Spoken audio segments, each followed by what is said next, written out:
This man has been eating dumplings for every meal for 20 years. It's not because he loves them, but because he has no other choice. Eating them is the only way he can barely survive. And the reason he keeps going is quite simple. He wants to figure out where he is and why he's been imprisoned here. Before his captivity, Bob was a midlife crisis man. Despite his polished appearance, he was drowning in alcoholism, leading a dismal existence. He didn't care about his daughter's birthday, dismissed his ex-wife's complaints, and even made advances towards a client's wife, resulting in a failed business deal and a slap across the face. Life may have been bleak, but Bob didn't care, as long as he had alcohol to numb the pain. One late night, Bob stumbled drunkenly down the street. A woman with an umbrella appeared before him, and he felt dizzy and lost consciousness. When he woke up, he found himself in a room. Oddly enough, there was running water in the bathroom but no one around. Despite the room being basic, it was fully stocked with essentials. But when he tried to open the curtains, he discovered the window was fake, and the door was firmly locked. No matter how loudly he yelled, there was no response. Bob realized he might be imprisoned, but he had no idea why. Every day, someone would deliver food, and every time, it was dumplings, packaged differently each time. Bob couldn't stand it. He grabbed the legs of the food delivery person, but was ruthlessly pushed away. Bob gradually accepted his reality, but one day, smoke filled the room, causing Bob to faint.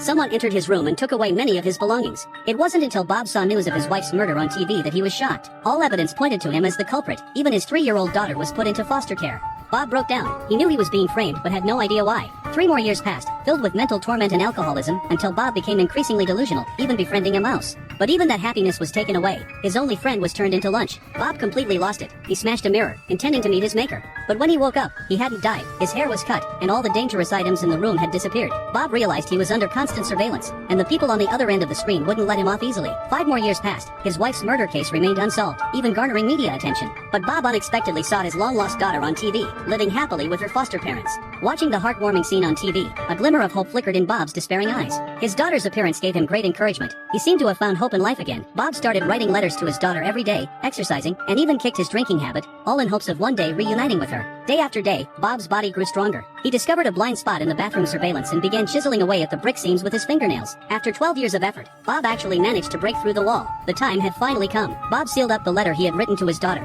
preparing to escape the prison that had held him for 20 years. But just then, the room once again filled with white smoke.